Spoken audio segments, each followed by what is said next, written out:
오늘 원근 각처에 흩어져서 또 각 재단에서 주일 재단을 쌓는 우리 모든 믿음의 교우들 가정과 또 심령 가운데 또 하시는 모든 삶의 계획과 비전 가운데 하나님의 은혜가 함께 하시길 주의 이름으로 축원합니다. 저는 요즘 이 주일 예배를 비롯해서 여러 예배를 인도하면서 느끼는 마음이 있습니다. 그 마음은 개척교회 목회를 하는 목사님들 마음이 이 마음이 아닐까 하는 생각입니다. 무슨 얘기냐면 수요기도회나 또 새벽기도회 말씀을 전할 때 말씀을 듣는 청중이 없어요. 교역자들 한두 사람 나와 앉아 있는데 처음에 교회를 개척하는 목사님들 모두 그런 상황에서 교회를 시작하고 말씀을 전하지 않습니까?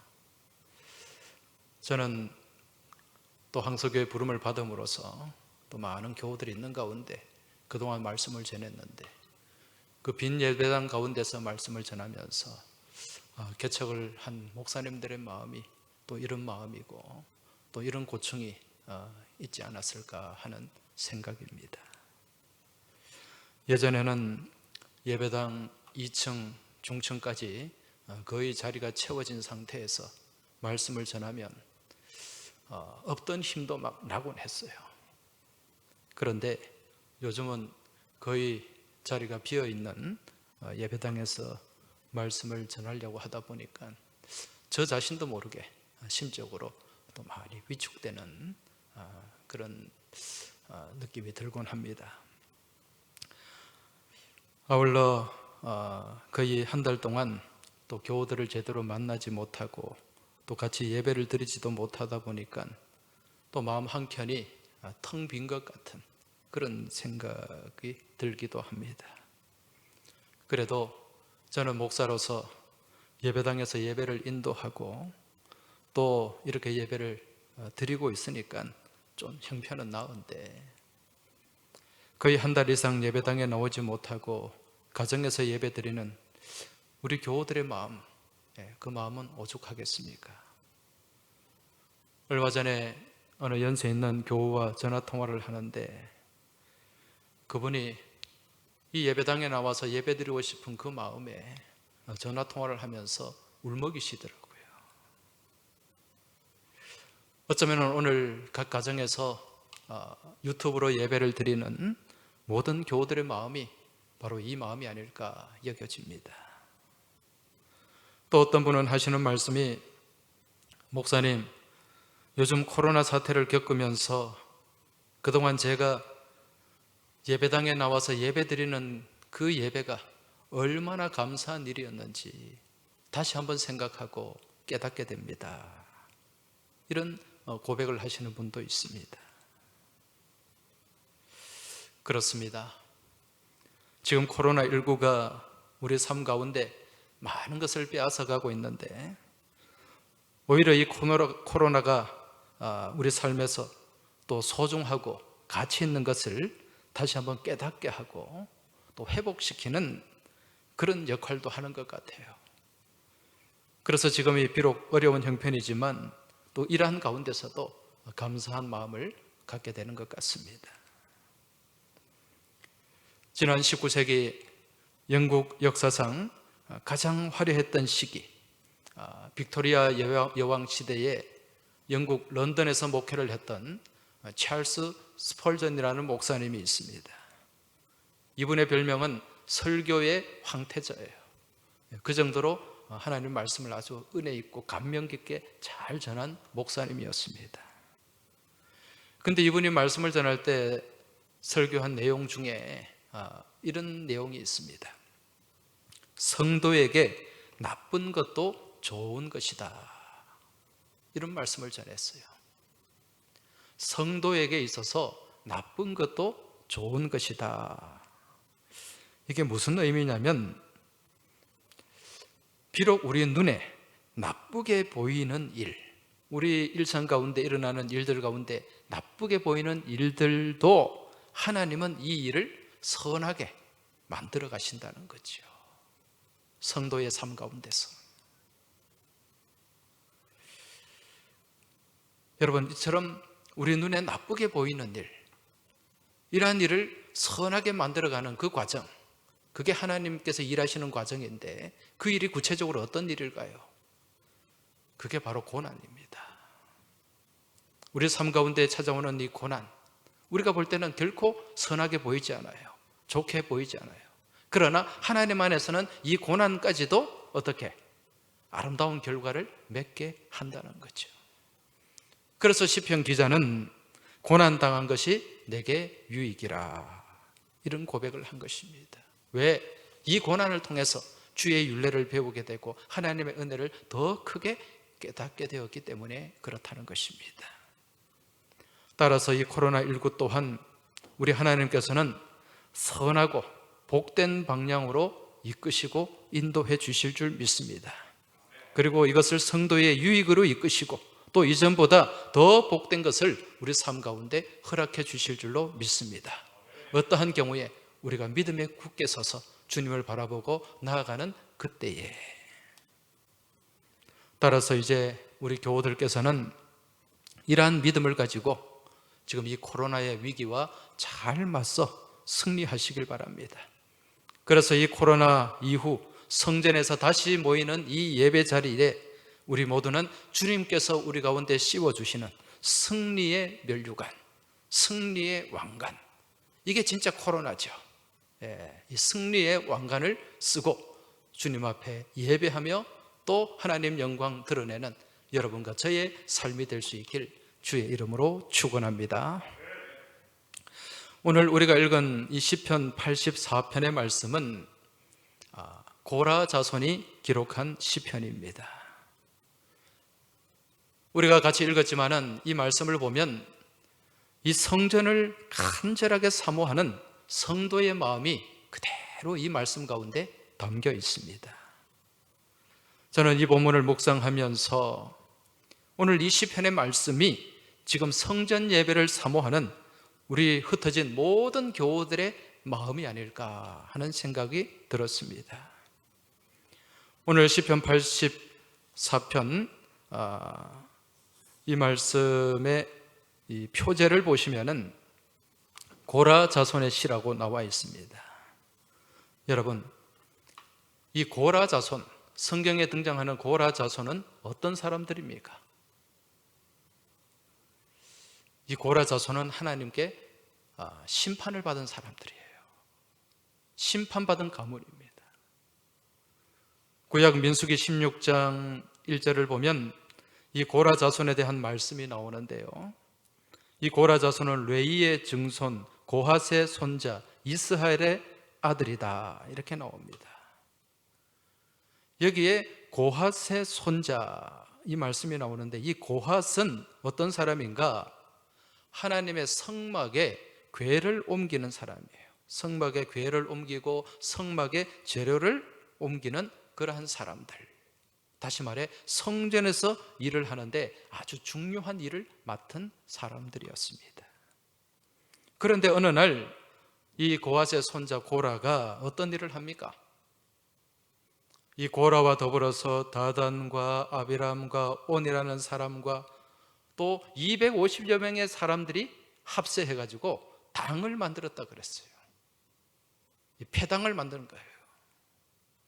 그러면서 모세와 아론을 대적을 했습니다. 여기에 이 250명, 고라와 같이 합세해서 반역을 일으킨 이 250명은요 이스라엘 총회에서 택함을 받은 자라고 말씀하고 있어요.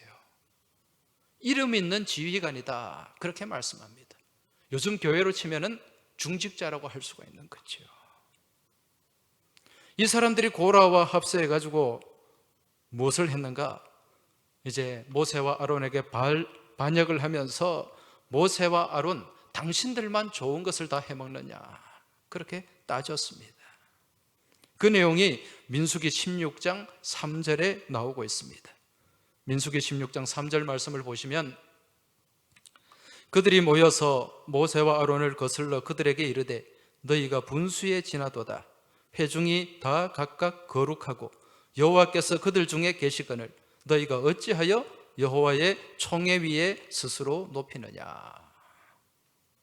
자, 이 말씀은요, 지금 이스라엘의 온 회중이 다 거룩한데, 다 거룩한 하나님의 자녀들인데, 또 이들과 하나님이 함께 하시는데 왜 모세와 아론, 당신들 형제들과 자손들만 요직에 앉아서 좋은 자리 다 차지하고 권력을 행사하느냐, 그런 이야기입니다.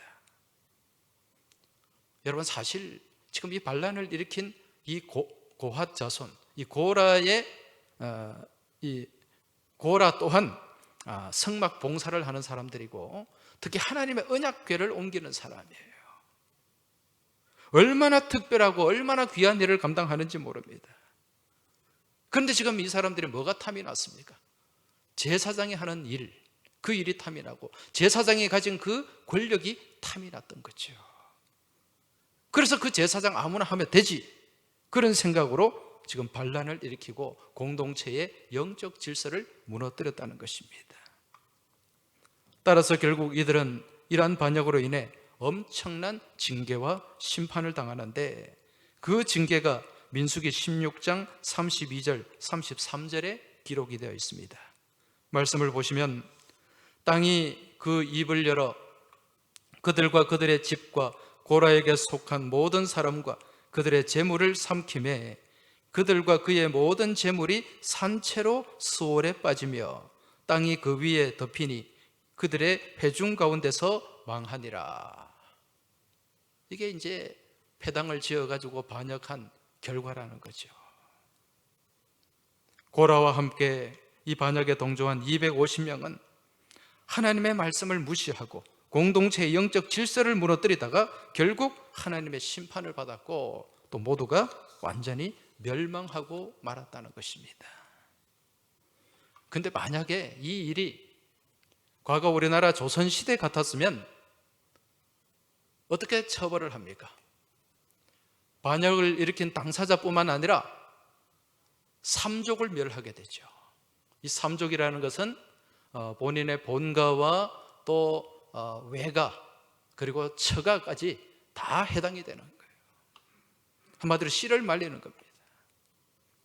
그런데 성경은 그렇지가 않습니다. 성경에는 민수기 24장 16절 말씀을 보면은 아버지는 그 자식들로 말미암아 죽임을 당하지 아니할 것이요 자식들은 그 아버지로 말미암아 죽임을 당하지 않을 것이니 각 사람은 자기 죄로 말미암아 죽임을 당할 것이니라. 무슨 얘기입니까?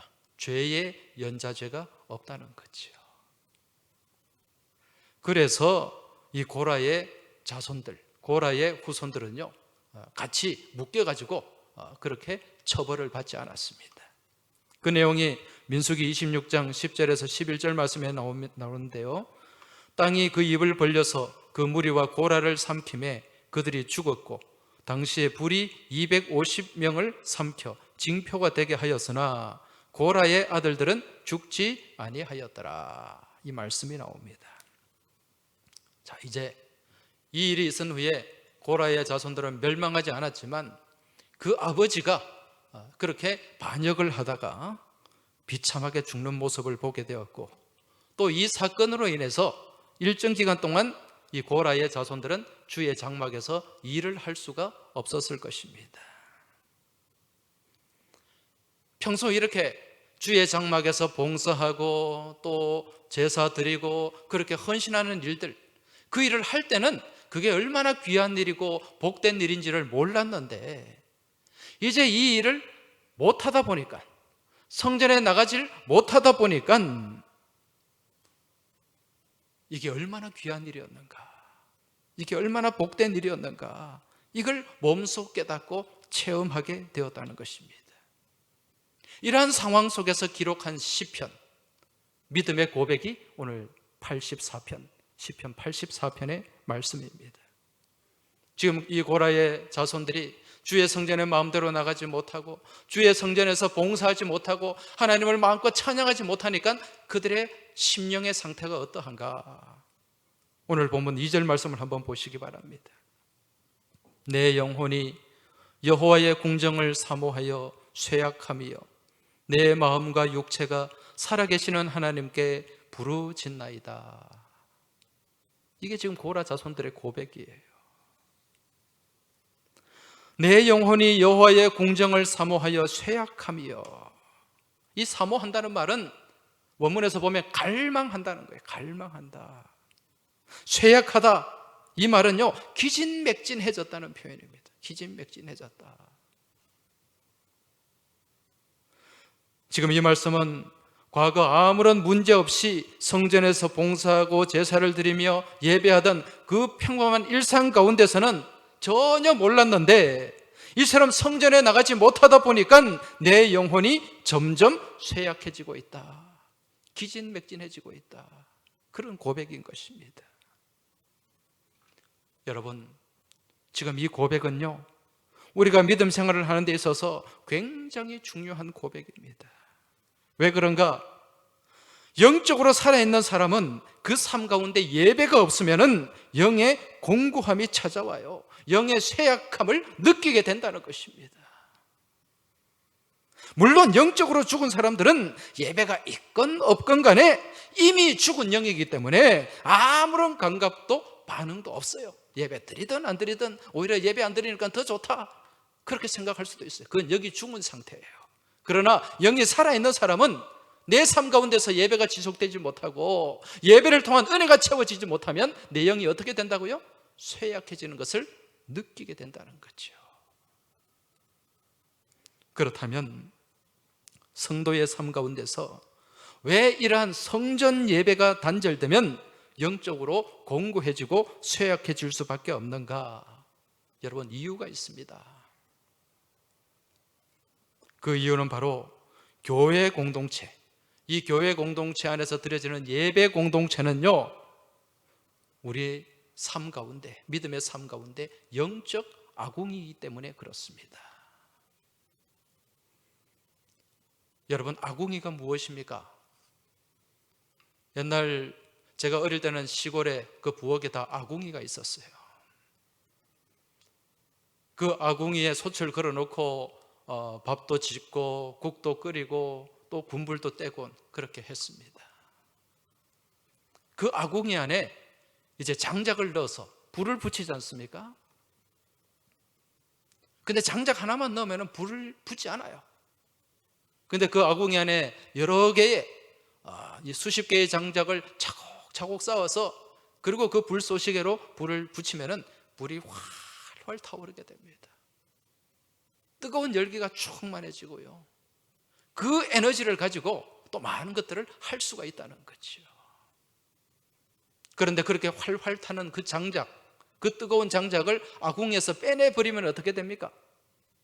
그렇게 뜨겁게 타던 그 장작에 불이 금방 꺼져버립니다. 식어버려요. 교회는요 영적 아궁이입니다. 그리고 이 장작은 우리 성도들이고, 그리고 그곳에 뜨겁게 타오르는 불은 성령의 불을 얘기하는 거예요. 우리가 이 교회 공동체 영적 아궁이 안에서 같이 모여서 뜨겁게 찬양하고 뜨겁게 기도하고 하나님 앞에 예배할 때 우리 안에 성령의 불이 뜨겁게 타오르게 되는 줄 믿으시기 바랍니다. 그래서 성전 예배가 중요하다는 거죠. 그러한 예배를 통하여 우리가 영적 화력을 유지하고 영적 에너지를 채워갈 수가 있는 것입니다. 요즘 어떤 분은 이런 말씀을 또 하십니다. 목사님, 요즘 집에서 예배를 드리는데 이 조그마한 스마트폰 하나 앞에 놓고 예배 드리니 은혜가 안 돼요. 그런 얘기를 하십니다. 맞습니다. 사실 이 마음이 지금 가정에서 컴퓨터나 스마트폰 앞에서 예배드리는 대부분 교우들의 마음일 것입니다. 아니, 어떻게 성전에서 뜨겁게 같이 찬양하고 기도하고 예배드리는 그 예배와 지금 어쩔 수 없이 각 가정에서 화면 앞에서 드리는 그 예배가 같을 수가 있겠냐는 것입니다. 따라서 우리는요 지금 기도해야 됩니다. 빨리 하루속히 우리 삶 가운데서 이러한 성전 예배가 회복되도록 우리는 간절히 기도해야 될 것이고, 또 그러한 기도 가운데 또 우리 하나님께서 그 은혜를 우리에게 허락해 주실 줄로 믿습니다. 지금 고라 자손들 또한 이처럼 자유롭게 성전에 나와서 하나님을 예배하지 못하고 찬송하지 못하다 보니까 그 일이 얼마나 귀한 일이었는가를 다시 한번 깨닫게 되고, 지금 그런 간절한 마음을 가지고 오늘 이 시편 84편을 기록하고 있다는 것입니다. 오늘 4절, 본문 4절, 5절 말씀 한번 보시기 바랍니다. 주의 집에 사는 자들은 복이 있나니 그들이 항상 주를 찬송하리이다. 주께 힘을 얻고 그 마음에 시온의 대로가 있는 자는 복이 있나이다. 할렐루야. 주의 집에 사는 자들은 복이 있다는 거죠. 왜? 그들이 항상 주님을 찬송할 수 있기 때문에, 주의 성전에서 마음껏 찬양하고 마음껏 예배할 수 있기 때문에, 그러한 예배 가운데 힘을 얻고 그 마음에 시온의 대로가 있는 자는 복이 있다. 이게 진짜 영적 축복이라는 말씀입니다. 오늘 본문에 보면 시온의 대로가 나오지 않습니까? 여러분, 이 시온의 대로가 무엇을 의미하는 걸까요? 시온의 대로는요, 아주 넓고 곱게 뻗은 그런 큰 길, 우리 옛날 표현으로 하면 신장로, 8차선 도로, 이런 게 아닙니다. 지금 이 시온의 대로는요, 다르게는 순례의 길이라는 의미가 담겨져 있어요. 이 순례의 길은 무엇인가? 이스라엘 곳곳에 흩어져 있는 이 이스라엘 백성들이 이제 절기를 지키기 위해서, 유월절, 오순절, 장막절 절기를 지키기 위해서 예루살렘 성으로 올라가지 않습니까? 예루살렘 성전으로 올라가지 않습니까? 그렇게 올라가는 그 길을 순례의 길이라고 얘기하는 거예요. 그런데 그 순례의 길이 쫙 뻗은, 곱게 뻗은 그런 신장로, 8차선, 10차선 도로인가? 그렇지가 않습니다. 이 순례의 길은요, 험한 길이에요. 좁고 협착한 길입니다. 이스라엘 북쪽과 이제 남쪽에서 성전 제사를 올라오는 이 길은요, 다 험한 길인데, 특히 이 북쪽 갈릴리에서 예루살렘을 향해 올라오는 그 길은 아주 좁은 협곡이 있고요, 그리고 높은 산이 그 가운데 가로막고 있습니다. 얼마나 거친 길인지 모릅니다. 얼마나 힘든 길인지 모릅니다. 그래서 이곳에 있는 사람들이 제사를 드리려고 이제 제물을 준비하잖아요. 자기가 있는 그 처소에서 제물을 준비해서 그렇게 끌고 오다 보면 그 길이 너무 거친 길이기 때문에 이미 상한 제물이 되어버려요. 그래서 예루살렘 성전 앞에 무슨 시장이 형성되었습니까? 제물 시장이 형성된 거예요. 거기서 흠없는 제물을 사서 이제 제사를 지내는 거죠. 그만큼 그 길이 좁고 협착하다는 것입니다. 그럼 남쪽에서 또 올라오는 길은 또 어떻습니까? 여러분, 지난번 우리가 이 성전에서 흐르는 물을 계속 우리가 살펴보면서 이 물이 어디로 흘러간다 그랬어요? 동남쪽으로 흘러간다 그랬죠. 거기는 무엇이 있다 그랬습니까? 유다 광야가 있다 그랬습니다. 여러분, 광야는 또 어떤 곳입니까? 뜨거운 햇볕이 내리치고 거친 그런 어떤 이 모래사장, 돌짝밭, 그것이 광활하게 펼쳐지는 곳이 바로 광야입니다. 지금 오늘 시온의 대로라는 것은 바로 이 순례의 길, 이처럼 성전을 향해 올라가는 길인데 모두가 거친 길이요, 험한 길이라는 것이죠. 그러나 우리가 주님께 힘을 얻고 믿음의 용기를 가지고 나아갈 때 그처럼 거칠고 험한 골짜길, 광야길이라 할지라도 그곳이 어떤 길이 된다? 시온의 대로가 된다는 말씀이에요. 따라서 그러한 믿음을 가지고 시편 기자는 6절, 7절 말씀을 기록하고 있습니다. 본문을 보시기 바랍니다.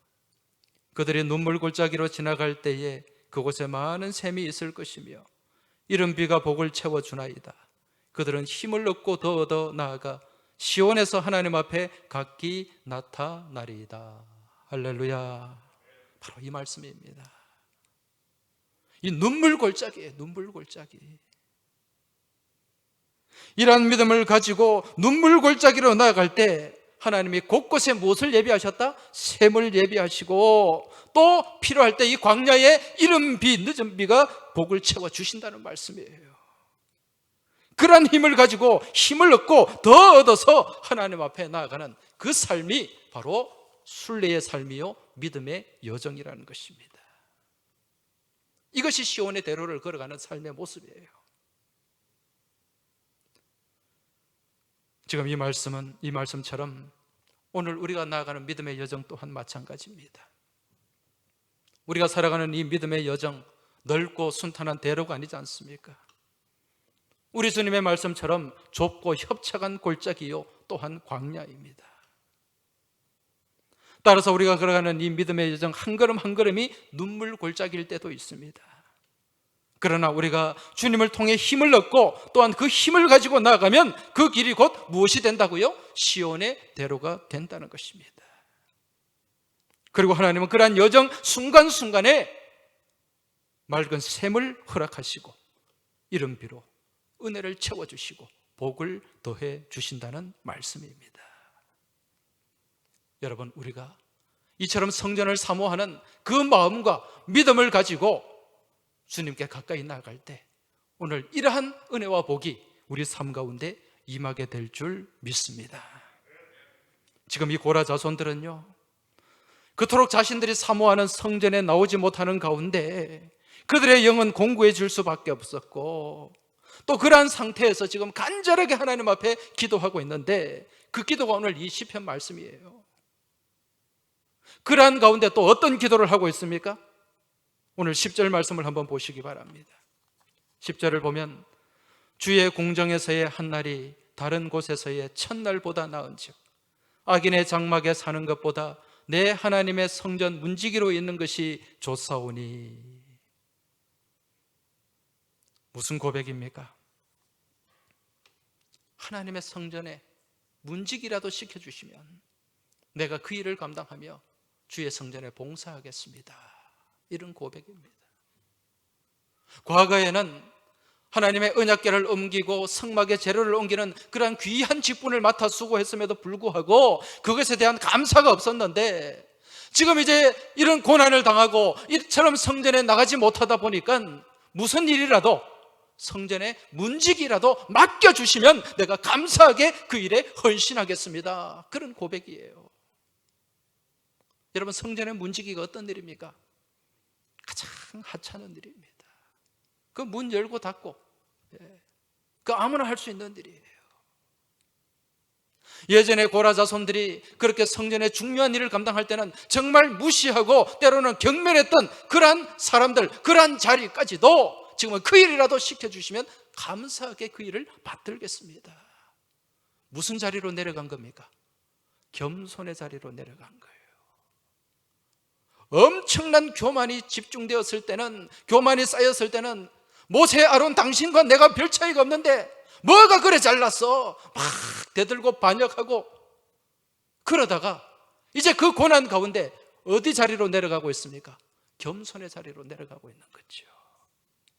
그러면서 무엇을 회상합니까? 주의 성전에서 그렇게 주님을 찬송하고 찬양하며 영광 돌리는 그 일이 가장 복된 일이었고 그때가 가장 행복한 때였습니다. 이런 고백을 하게 된다는 거죠.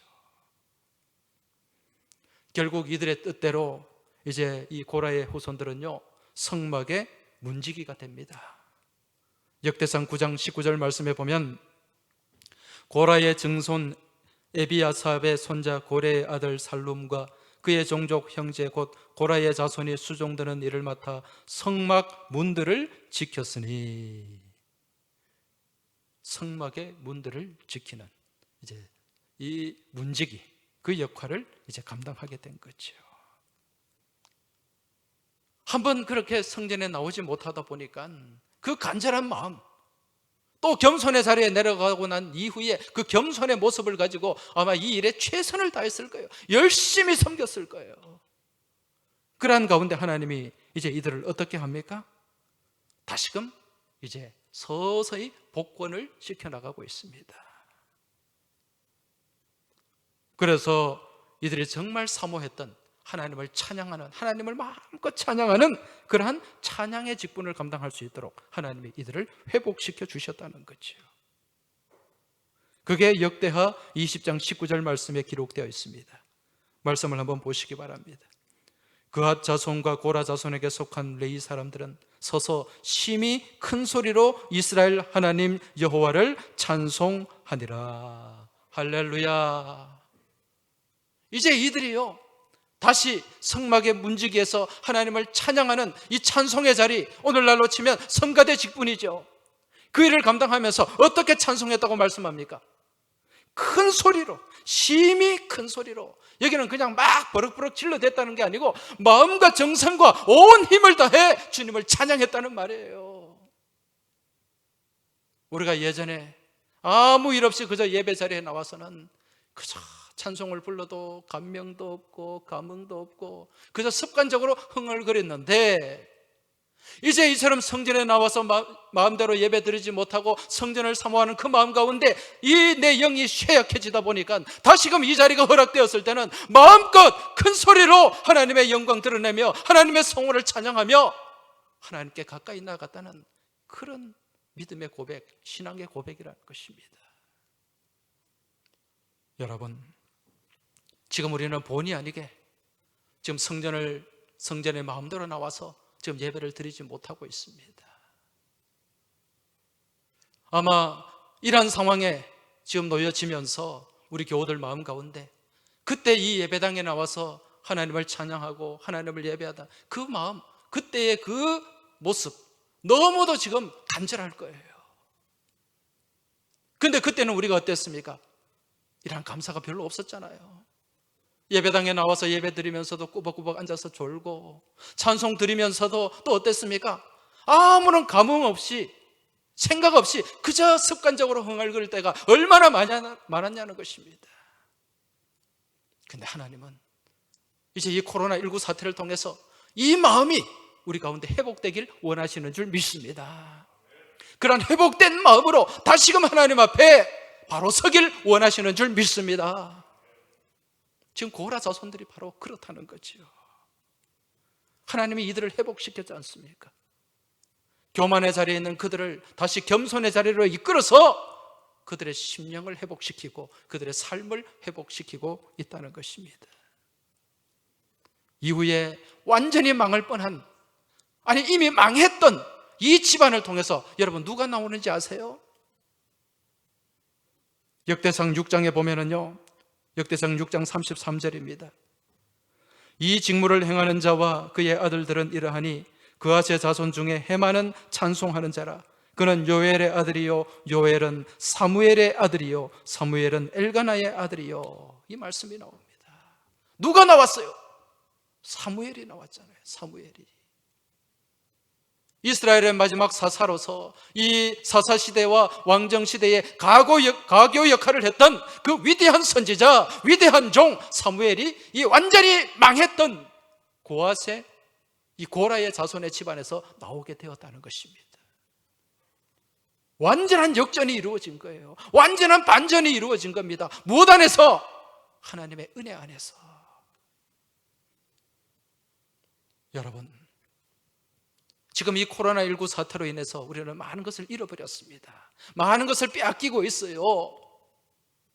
그러나 이 코로나를 경험하면서 우리가 다시금 우리 자신을 돌아보고 완전히 낮은 자세, 겸손의 자세로 우리가 돌아가서 하나님 앞에 엎드릴 때 하나님은 이 일을 통해 우리를 역전시켜 주실 줄 믿습니다. 반전으로 이끌어 주시고 승리의 자리로 인도하실 줄 믿습니다. 지금 다들 힘들잖아요. 힘들지 않은 사람이 없습니다. 또 엄청난 불안과 염려가 우리 삶을 엄습하기도 합니다. 여러분, 이러한 때 우리가 불안해하고 염려하고 근심한다고 무엇이 해결되겠습니까? 하나님 앞에 엎드리시기 바랍니다. 하나님 앞에 겸손하게 나아가시기 바랍니다. 기도하며 나아가시기 바랍니다. 그럴 때 하나님은 우리 가운데 하나님을 향한 그 열망을 다시 회복시켜 주시고 그 믿음의 열정을 다시 회복시켜 주시고 예배를 사모하는 마음을 다시 회복시켜 주시고 그리고 그러한 믿음 안에서 우리를 다시금 우리의 삶을 반전시켜 주시고 이 한국 교회를 다시금 새롭게 하실 줄 믿습니다. 이러한 믿음으로 이 코로나19 두려워하지 마시고 믿음 가지고 십자가 붙잡고 승리하며 나아가시길 주의 이름으로 축원합니다. 기도드리겠습니다.